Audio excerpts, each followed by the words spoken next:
All right, welcome everyone back to, we're looking at part 13, where the Book of Mormon come from. And once again, the reason we're doing these videos is because I want to reach the heart of the Latter-day Saints. I love them, want them to come to the knowledge of the truth. I just want to say that again. So we want to look at what happened to this second manuscript. And we kind of already alluded to it in early videos, but we need to look at some other testimonies. And so this is James Briggs. And he says, Dear Sir, in your paper of January 22nd, I observed a short notice of the sect called Mormons. I have thought that a sketch of the history of Mormonism would not be uninteresting to your readers. For more than a year past, I have resided in the vicinity of the headquarters of the Mormons and have become somewhat acquainted with the leading characters of the sect, and have learned from an authentic source the character and the standing uh, which its originators held in society previous to engaging in the Mormon book speculation. The family of Smiths have, from their earliest history, been individuals who have made no claim to respectability or honesty. The father of Joseph Smith Jr., and the Mormon prophet, used to be a man who spent most of his time in digging for money. The prophet served a long apprenticeship in the same business. He used to tell fortunes in his younger days, but finding that he could not make money fast enough by digging after money and telling fortunes, he entered into the Mormon speculation, believing that he could in this manner make a fortune and immortalize his name. He has deceived the ignorant and imposed upon the credulous. He has supported himself upon the property of the deluded mortals who have become his disciples. He has caused many people to sell their farms and other property and go to Missouri, the promised land, where they are now without homes, without any means of subsistence, wandering about from place to place among strangers in a strange land. Many of the Mormons who went to Missouri were men who had considerable property, but now they are poor and destitute. They have sold themselves to a hard master, to a wicked and depraved man. Mr. Joseph Smith Jr. is a man wholly destitute of moral character, governed by no principles of moral rectitude, actuated by no motives save those of gain, and he possesses a heart black and corrupt as the fiends of darkness. His character will soon be held up to the inspection of mankind and the execration of the world. As a matter of wonder and astonishment in this enlightened era of the world, especially in our own country, that so large a number of persons could have been made to believe in the divine authority of the Book of Mormon. Never was there a more wicked and abominable imposition issued forth to the world, clothed in the same garb of religion than that of Mormonism. Never was there a more false delusion, never a more base deception. The historical part of the Book of Mormon was written by Solomon Spaulding, Esquire, a graduate of Dartmouth College. More than 20 years ago, Mr. Spaulding resided in Salem, Ashtabula County, in this state. He was a gentleman of very respectable talents and a man of excellent character. When he first commenced writing, it was merely for his own gratification. But having met with some pecuniary losses, he copied and altered his original manuscript and intended to publish the work in the form of an historical novel under the title of the manuscript found. Give an account of this first settlement of this continent, of the people who made the forts and mounds, now remaining in different parts of our western country. Mr. Spaulding went to Pittsburgh with the intention of having the work published, but he died, and the manuscript was left with a bookseller in that place. It is believed, it is undoubtedly true, that Sidney Rigdon added the pretended religious character to the work, as is supposed he got in possession of the manuscript of Mr. Spaulding in Pittsburgh, as he used to reside there, and during the latter part of his residence there spent much of his time in writing. Rigdon is an artful, cunning, wicked, and unprincipled man, and he is the only one among the Mormons whom I've ever seen who can be accused of possessing any talent. The prophet is entirely destitute of talent. He may have some low cunning, but it is too low to be mentioned. Mormonism must and will go down. It cannot stand the light of investigation and truth. Since Mr. Holbert has made his facts public, many have left the society, and many more will undoubtedly leave. The false prophet and Mormonism, with its wickedness and abominations, will be scattered to the four winds of heaven. The angel of humanity, as she broods over the earth with her outspread wings, will hail its downfall with shouts of joy and gladness. The deluded victims who have been rescued from its thraldom will raise their fervent orisons to God for their deliverance, and its vile originators will be more guilty than those who throw themselves beneath the life-destroying wheels of the car of Juggernaut and leave their bones to bleach upon its desolating path. Wow. Yours respectfully, J. Alfred Briggs. And then he writes another letter in 1875. My dear sir, I regret that I have not been successful in obtaining for you a copy of Mormonism Unveiled, a book written and published by Mr. Howell of Painesville, Ohio, some 40 years ago, and written when the headquarters of Mormonism were at Kirtland, Ohio. In the winter of 1833-1834, a self-constituted committee of citizens of Willoughby, Mentor, and Painesville met a number of times at the house of the late Mr. Warren Corning, a Mentor, to investigate the Mormon humbug. At one of the meetings, we had before us the original manuscript of the Reverend Solomon Spaulding, who came to Ashtabula County, Ohio, from Monson, Massachusetts. It was entitled the Manuscript Found. It was obtained from Mr. Patterson or Peterson, a publisher of Pittsburgh, Pennsylvania, with whom negotiations had once been made toward its publication. From this work of the Reverend Mr. Spaulding, the Mormon Bible was constructed. I do not think there can be any doubt of this. It was the opinion of the committee, after comparing the Mormon Bible with the manuscript, the style of composition, the names, etc., were the same. In 1833, Joseph Smith was prosecuted by a man by the name of Hulbert, I think for assault and battery. I was a law student at the time in Willoughby and was for the prosecution. The case was before a justice of the peace in Painesville, Ohio. The matter attracted a great deal of curiosity. The court was held in the old Methodist church in Painesville, and the justice who issued the warrant against the Mormon prophet invited another justice of the peace to sit with him. Judge Bazell was the attorney for the prophet.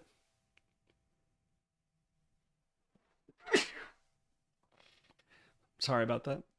The trial lasted 3 days, and the church was filled to overflowing. During the examination of Smith, he gave the history of the finding of the golden plates of the Mormon Bible, how he was kicked by the devil when he uncovered the plates and stooped down to get them.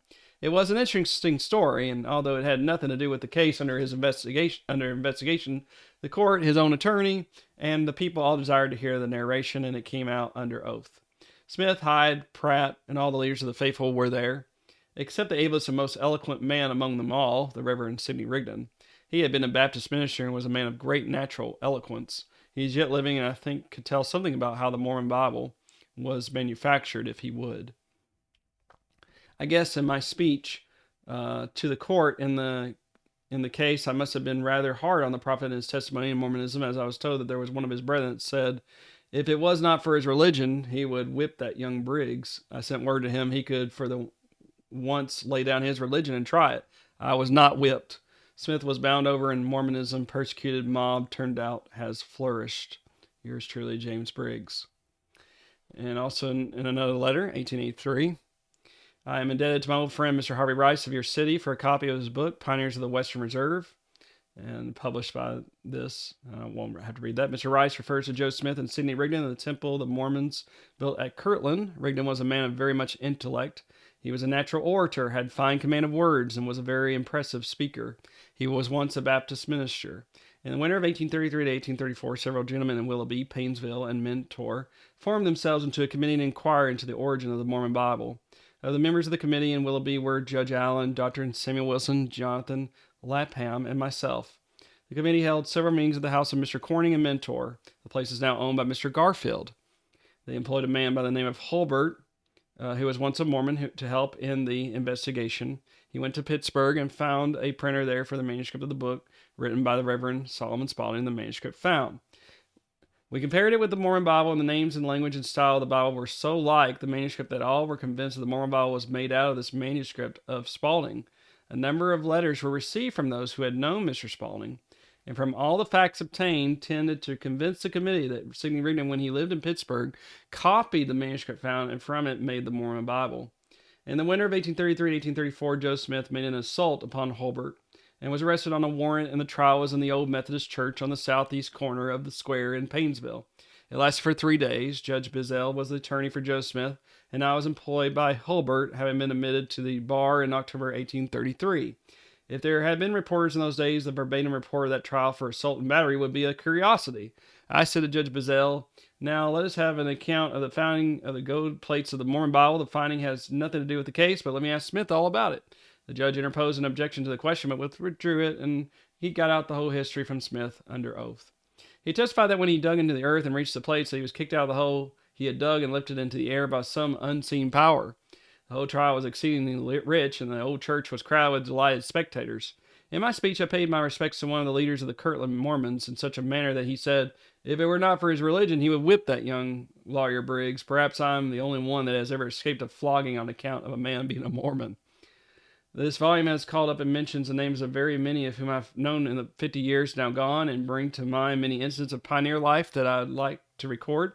But I must close with thanks again to my good old friend, classmate of President Hopkins and David Dudley Field on Williams College, Mr. Rice, for his interesting volume. It should be read by all people of the Western Reserve. It will teach them lessons they ought to know and ever to remember. And then it says this was very interesting, how it came into the possession of L.L. Rice, now of Honolulu. Sir, a special dispatch in your paper from Chicago says that the manuscript was written by Reverend Solomon Spaulding, who was born in Ashford, Connecticut in 1761, graduated at Dartmouth in 1785, and who in 1809 moved to Conneaut, Ashtabula County, Ohio. Has been found by L.L. Rice of Honolulu, Sandwich Islands, formerly of Ohio. In 1840, Mr. Rice was the editor of the Painesville Telegraph, a Whig paper formerly owned by Edie Howe, the author of the book Mormonism Unveiled, printed in 1835 by him. In a letter to me dated Honolulu, December 4th, 1885, Mr. Rice says, after the death of my wife in 1877 at Oberlin, I came out here to be with my daughter, Mary, Mrs. D. Whitney. I have a pleasant home here and in good health for a man now 85. This is the Mr. Rice from whom the news comes to you of the manuscript of Spaulding. In the winter of 1833-1834, a self-constituted committee consisting of Judge Allen, Dr. Card, Samuel Wilson, Judge Latham, W. Corning, and myself met at Mr. Corning's house in Mentor, now known as the Garfield Farm, to investigate Mormonism and the origin of the Mormon Bible. Dr. D.P. Holbert, whose name is mentioned in the article in your paper this morning, was employed to look up the testimony. He was present with the committee and had Spaulding's original manuscript with him. We compared it chapter by chapter with the Mormon Bible. It was written in the same style. Many of the names were the same, and we came to the conclusion from all the testimony before us that the Reverend Sidney Rigdon, the eloquent Mormon preacher, made the Mormon Bible from this manuscript. Of this, the committee had no doubt whatever. About this time, Dr. Holbert had some trouble with the Mormons at Kirtland, where they had built a temple, and he had the prophet Joseph Smith arrested on a warrant of a justice of the peace for assault and battery. He had an examination before 2 justices in the Old Methodist Church in Painesville. It lasted 3 days. Judge Benjamin Bizzell was attorney for Smith, and I was the attorney for Dr. Holbert. The examination produced much interest. Cowdery, Hyde, and Pratt, Mormon leaders, were there with Joe Smith. I said to Mr. Bizzell, let us go get from the prophet his history of the finding of the golden plates. Mr. B considered him for 2 days. We had the prophet, Joe Smith, on the witness stand. He swore that it is under oath that he had found the golden plates buried in the earth in the field in Palmyra, New York. And when he found them, he was kicked by an unseen foot out of the hole of which they were placed. All present know that this was a Mormon lie. Rigdon was a natural orator and had much of native genius. He got the manuscript in Pittsburgh at the printing office of Mr. Robert Patterson, the father of the present Mr. Robert Patterson, who has published an interesting history of Mormonism, showing without a doubt that the Reverend Sidney Rigdon was a compiler of the Book of Mormon. In 1879, Dr. Harbert was living at Gibbonsburg, Ohio. In a letter to Mr. Patterson of Pittsburgh, he says, I gave the manuscript with all my other documents connected with Mormonism to Mr. Howe. Mr. Rice was the successor of Mr. Howe in the Telegraph, and this accounts for his possession of the manuscript found at this late day in an island in the Pacific Ocean. L.L. Rice was well known on the Western Reserve, Ohio, as one of the earliest enablers of the anti-slavery Whigs. He has lived to see the incurable injustice slavery abolished in the land of his birth, and to bring up this late date to light in the Spaulding manuscript. Yours truly, James A. Briggs. Now, the reason I'm giving you a lot of this is because it's really interesting what James Briggs talks about. Talking about examining chapter by chapter, comparing it with the Book of Mormon, where Holbert was there with manuscript found. And that's very interesting because we know later, as we'll see, it seems to be the case that, and this is what we call the hypothesis, right? It might be in the case that Holbert did show manuscript story to the Conneaut witnesses, right? And they said, yeah, that's the writings of Solomon Spaulding, but it's not the one that we saw, he read to us. So we see that maybe that Holbert did have a second manuscript, And unfortunately, he may have sold it to the Mormons. But let's keep on reading. So this is what it also says: the manuscript of Reverend Solomon Spalding, Conway, Ohio, found by Mr. L.L. Rice of Honolulu, Sandwich Islands, and now in the archives in the library of Oberlin College, and published by the Reorganized Church of Jesus Christ of Latter-day Saints, Lamoni, Iowa, throws no more light upon the authorship or origin of the Mormon Bible or Book of Mormon or the Golden Bible than it does upon the real authorship of the Letters of Junius. The manuscript came into possession of Mr. Rice legitimately, being among the effects of the Painesville Telegraph, bought by him of its former owner, Mr. E.D. Howe, who published in 1834 a book, Mormonism Unveiled. Now Mr. Joseph Smith of Lamoni, Iowa.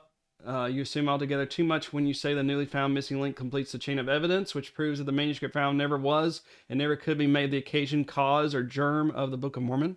I've just read the manuscript story you sent me a few days ago by request of my old and much valued friend Mr. L.L. Rice of Honolulu, and in my opinion it sells nothing save that the author of the story was a very weak brother, and if written by Reverend Solomon Spalding, he was a man of indignant talents, and the money paid for his college expenses was wasted. Allow me to doubt if he wrote it. You must get some better and more positive link in the chain of evidence than this story, recently printed, to convince the world the original manuscript found written by Solomon Spalding was not the basis for the historical portion of your Mormon Bible. Let me state some stubborn facts not only from my own memory, but substantiated by witnesses. Now, it is a case that we do know this first story was indeed written by Solomon Spalding. So I believe Mr. Briggs is wrong in what he says here. But let's keep on going. So from October 1832 until the 1st of April 1834, I lived in the village of Willoughby, some 2.5 miles from the village of Kirtland, where your first Mormon temple was built, and yet stands. I heard much of Mormonism, heard its most eloquent champion, Reverend Sidney Rigdon, preach. In the winter of 1833 to 1834, or in the early spring of 1834, a number of gentlemen in Willoughby who felt an interest in the Mormon question appointed themselves a committee to look into the matter, and I think he is referring to 1833, if I remember. Wait. Can't remember now. I think 1833. Yeah, it have to be. Who appointed themselves a committee to look into the matter. They were Judge Nehemiah Allen, who had been an associate judge of the county of Cuyahoga, a representative in the legislature, Dr. George W. Card, an intelligent physician, Samuel Wilson, an active and energetic businessman, Jonathan Lapham, a lawyer of many years at the bar, and myself, a very young lawyer. We met at the house of Mr. W. Corning, a mentor at the Garfield place, a well-to-do and independent farmer.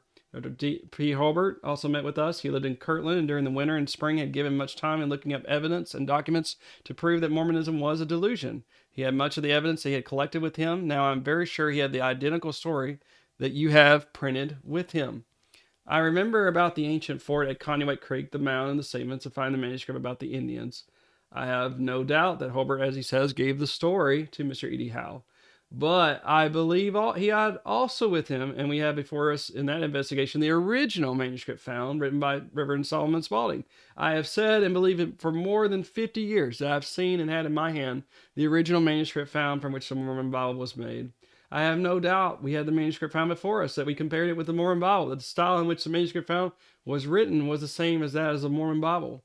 The names peculiar were the same, not to be forgotten. The names Lehi, Nephi, Moroni, etc., and the expression "it came to pass" often repeated. This manuscript did not go to Mr. Howe. What did Holbert do with it? Some few years ago, I wrote to him and asked him who had it. What did he do? What he did with it? He did not answer my letter. And you know what? He didn't answer Matilda McKinstry's letter either, did he? He received it as it was not returned to me. Dr. Holbert died in Ohio 2 years ago, last June. He is silent now, the grave closed over him. Of Dr. Holbert and this manuscript found, the Reverend D.R. Austin of Munson, Massachusetts, writes in a letter to Reverend Dr. Clark, June 20th, 1841. He, Dr. Holbert, states that sometime after he had received it, the manuscript, he had made $400 out of it. Whether Dr. Holbert sold the manuscript in question or not, it is certain he did not give it to Howe with the other documents. And the manuscript story is not the manuscript found in Spalding. Was there more than one manuscript of Spalding? John M. Miller writes in 1833 as follows. In 1811, I was in the employ of Henry Lake and Solomon Spalding at Conneaut. I boarded and lodged in the family of Spalding for several months. I was soon introduced to this manuscript of Spalding and perused it as I had leisure. He had written 2 or 3 books or pamphlets on different subjects, but that which particularly drew my attention was one which he called Manuscript Found. I've recently examined the Book of Mormon, found in the writings of Solomon Spaulding from beginning to end. Several of the witnesses who knew Spaulding intimately and well and heard him read and had read themselves the manuscript found certify that they recognize the names of the manuscript in the Book of Mormon. They are positive, they admit of no doubt. The statements of Mr. Robert Patterson of Pittsburgh, Pennsylvania, the son of Mr. Robert Patterson, the printer with whom Spaulding left his manuscript found, in his history of the Book of Mormon shows how the Reverend Sidney Rigdon was mixed up with it. Rigdon in the Mormon Bible. The Reverend John Winter says in Pittsburgh in 1822 and 1823, when Rigdon was the pastor of the Baptist church there, he was well acquainted with Rigdon, and upon one occasion when in Rigdon's study, Rigdon took from his desk a large manuscript and said in substance, a Presbyterian minister, Spaulding, whose health has failed, brought this to the printer to see if they would pay to publish it. It is a romance of the Bible. To confirm this, Mrs. Mary W. Irvin, a daughter of Dr. Winter, writes, I have frequently heard my father speak of Rigdon's having Spaulding's manuscript, and that he had gotten it from the printers to read it as a curiosity. Reverend J.A. Bonsall, a stepson of Dr. Winter, endorses the above statement. Mr. Z. Rudolph, the father of Mrs. President Garfield, knew Sidney Rigdon very well, and has stated that during the winter previous to the appearance of the Book of Mormon, Rigdon was in the habit of spending weeks away from his home, going no one knew where. Rigdon at this time made his visits to Joe Smith at Palmyra, New York. At last, the Book of Mormon was published at Palmyra, and then this renegade Baptist and Campbellite turns up as the first regular Mormon preacher in Palmyra. Sidney Rigdon was a mysterious stranger at various times in Palmyra. The Reverend Adams Bentley, to my own personal knowledge, a man of very high character and a brother-in-law of Rigdon. In writing, Reverend Walter Scott, an old and cherished champion of Rigdon, says, I know that Sidney Rigdon told me that there was a book coming out, the manuscript of which had been found engraved on golden plates, as much as 2 years before the Mormon book made its appearance or had been heard of by me. The Reverend Alexander Campbell was one of the very able and learned men of his day, who had great reputation, says, this conversation of Brother Bentley with Rigdon was in my presence, Rigdon observing at the same time that in the plates due up in New York there was not only an account of the aborigines of the country, plates dug up in New York, but also it was stated that the Christian religion had been preached in this country during the first century, just as we were preaching it on the Western Reserve. These sentiments connect Rigdon with the knowledge of Spaulding's manuscript found. In 1834, early in the spring, D.P. Hobart had Joe Smith of Kirtland, the Mormon prophet, arrested on a warrant of a justice of the peace in Painesville, Ohio, for assault and battery. The examination was in the Old Methodist Church on the southeast corner of the public square. The matter excited great interest. The late Judge Benjamin Bizzell was the attorney for Smith. I was the attorney for Hobart. The examination lasted 3 days. During the examination, I said to Bizzell, let us get a statement from Smith of how he found the golden plates for the Mormon Bible. Bizzell at first objected to my question, but then withdrew the objection, and then Prophet Smith told us the whole story of digging up and the finding of the plates in Palmyra, New York. Smith testified in the digging he touched the plates. He was kicked by an unseen power out of the hole in the earth. From these plates, the Mormon Bible was translated. He did not tell where the plates were. It was a great legal farce. Pratt, Hyde, and others leading Mormons were there. Now, what is the result of the whole matter? First, the manuscript found by Mr. Rice, and now in the possession of the Oberlin Library, is not the manuscript found written by Solomon Spaulding. Second, Spaulding wrote more than one story, as we have positive knowledge of 2. Third, that Hobart obtained possession of the original manuscript found that we had to compare with the Mormon Bible for the committee at Mentor. Fourth, that Hobart stated that he had made $400 by selling it, and I believe he did, or he would have answered my letter. And I think he has some pretty strong reasons there. Fifth, that the testimony of numerous reliable witnesses state that when they read it themselves, the Mormon Bible, they at once recognized the peculiar phraseology and the names as those in the manuscript found. 6, that Rigdon, by his own statements, is proved as having read Spaulding's manuscript found. 7th, that he visited Joe Smith at Palmyra, and he is identified with the first appearance of the Mormon Bible as well as the first preacher of Mormonism. I've ever believed since the meeting of at Mr. Corning's at Mentor that Rigdon was a compiler of the Mormon Bible. He had the brains of the concern. Smith had not the capacity, natural or acquired, to do it. He was cunning, but not intellectual. Brigham Young became a power. Mormonism is a cheat, a delusion, and a fraud. It is too bad that so many have been so badly deceived and been turned from the faith of the gospel of Jesus Christ. He who brought life and immortality to light and teaches all who put their trust in him shall inherit a life that is upward and onward and eternal in the peace and glory and happiness of heaven. So You can see there what Mr. Briggs wrote Deming. All right, and then he wrote this in 1830. Let's see, yeah. Um, well, don't see the date. Wow, 1886. All right, so here's what he says here. In the year 1833-1834, I was one of the self-appointed committee that met in the home of Mr. W. Corning, Mentor, Ohio, for the purpose of investigating the origin of the Book of Mormon. Dr. D.P. Holbert had been in New York and Massachusetts looking up testimony. We had the manuscript of the Reverend Solomon Spalding before us that we compared with the Mormon Bible. We had no doubt from Spalding's writings the Reverend Sidney Rigdon got up the Mormon Bible. I am convinced of it now. Here are some of the reasons. The manuscript found was written by the Reverend Solomon Spalding in Conneaut, Ashtabula County, Ohio, in 1809 to 1812, was the basis of the historical portions of the Mormon Bible. If any credibility is to be given to positive human testimony. Now, what is this testimony? John Spalding, a brother Solomon of Conneaut, says, and you can read that in other places. Also, Henry Lake, he quotes him. And then he quotes John N. Miller.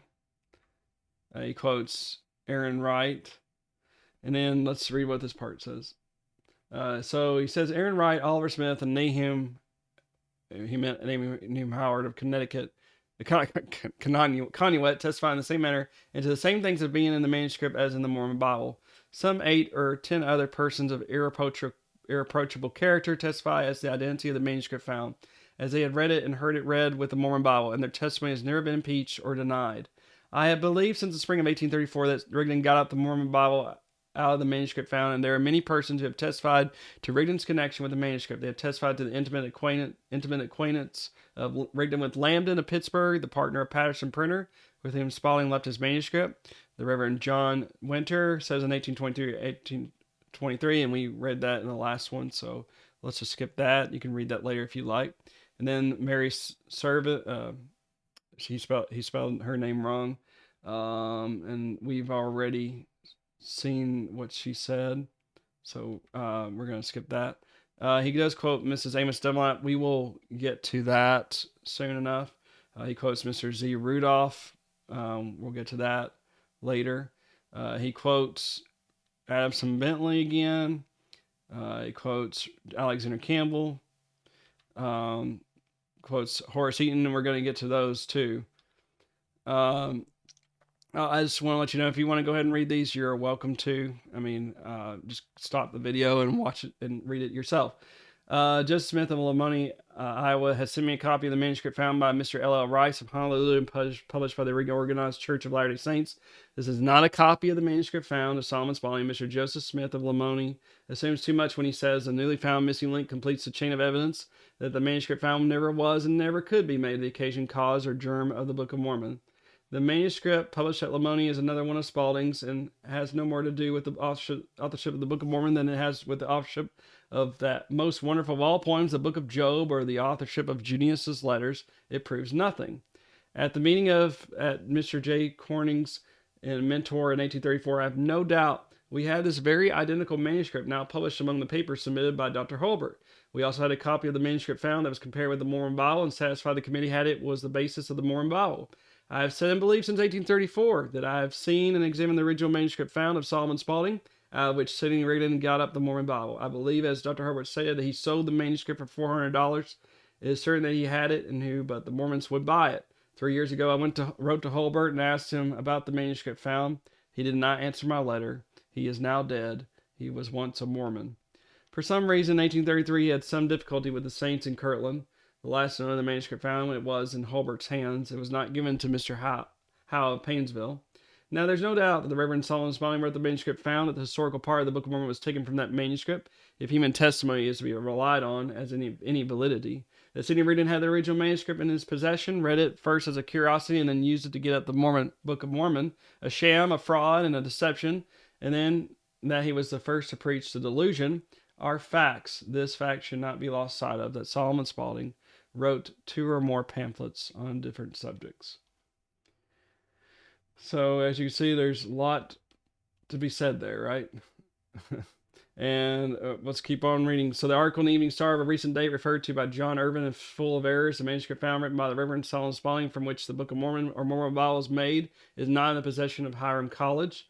The manuscript found by the late Mr. L. L. Rice at Honolulu among his papers when President Fairchild at Oberlin College was there on a visit, and now in the library of Oberlin College, is not the manuscript found written by Mr. Spalding. In a letter to me written by Mr. Rice, a friend of 50 years at Honolulu, February 26, 1886, says I should as soon think that the Book of Revelations was written by the author of Don Quixote as that this manuscript and the Book of Mormon were written by the same author. The package containing the manuscript was in my possession from 1839 to 1884, 45 years without my having ever examined it. At President Fairchild's request, I was overhauling my pamphlets and manuscripts to find anti-slavery documents for presentation to the Oberlin Library, when for the first time I examined this package. The words manuscript found do not occur on the wrapper or in the manuscript at all. The wrapper was marked in pencil, manuscript story, Conneaut Creek. This manuscript story was printed by the Mormons at Lamoni, Iowa, of which I have a copy, and is no more like the Book of Mormon than it is like Homer's Iliad.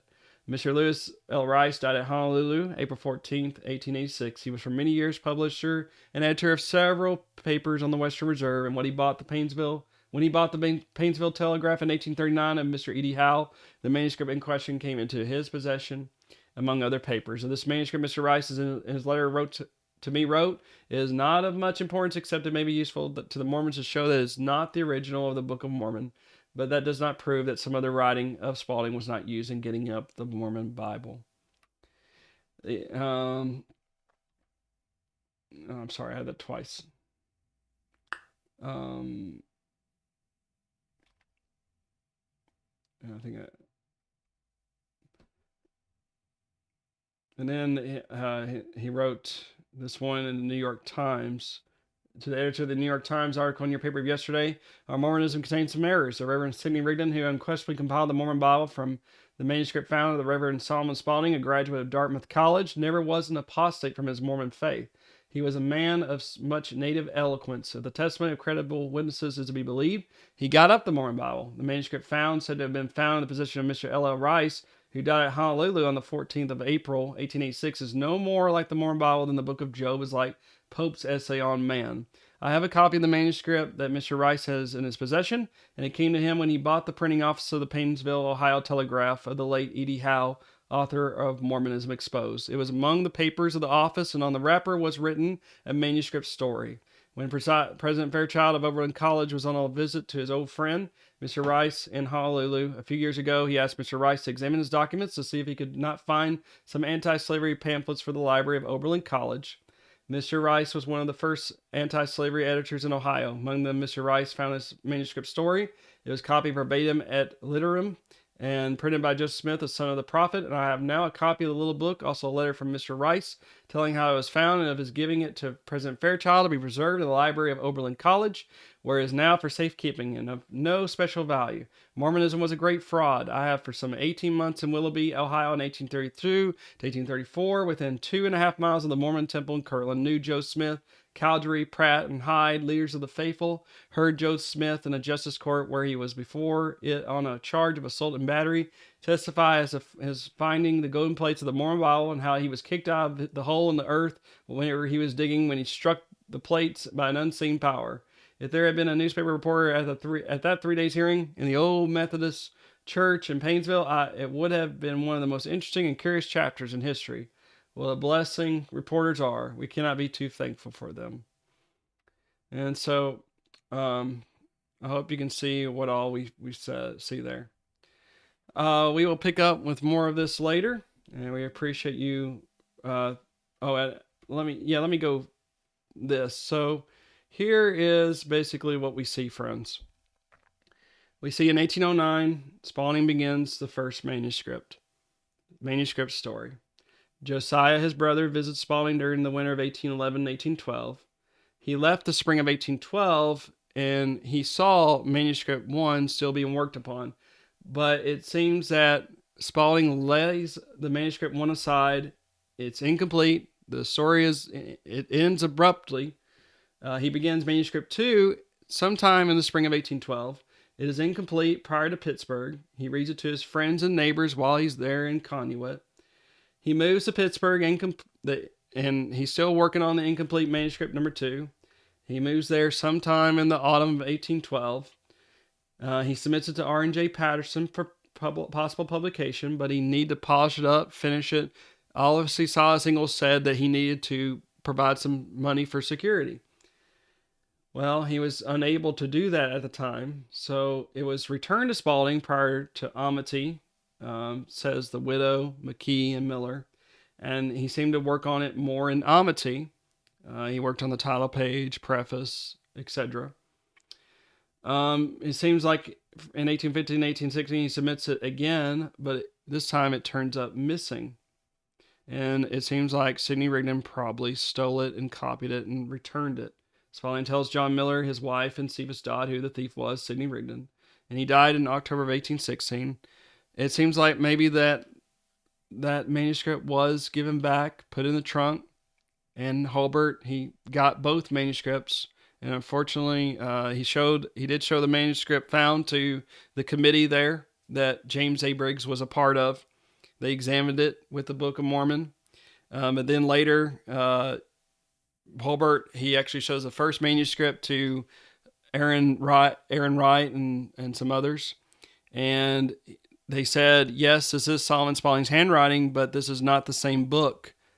And it may have been the case, and this is a hypothesis. We can't prove this.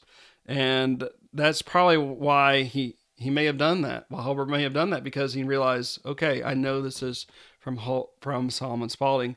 And, from what they were able to tell there, he may have sold it to the Mormons, that second manuscript. We don't know. It's that's what the mystery unraveled is, my friends. It the mystery remains. Remains. It's not. We cannot sadly unravel it. So I hope you've enjoyed this, and we appreciate you being with us. Thank you so much.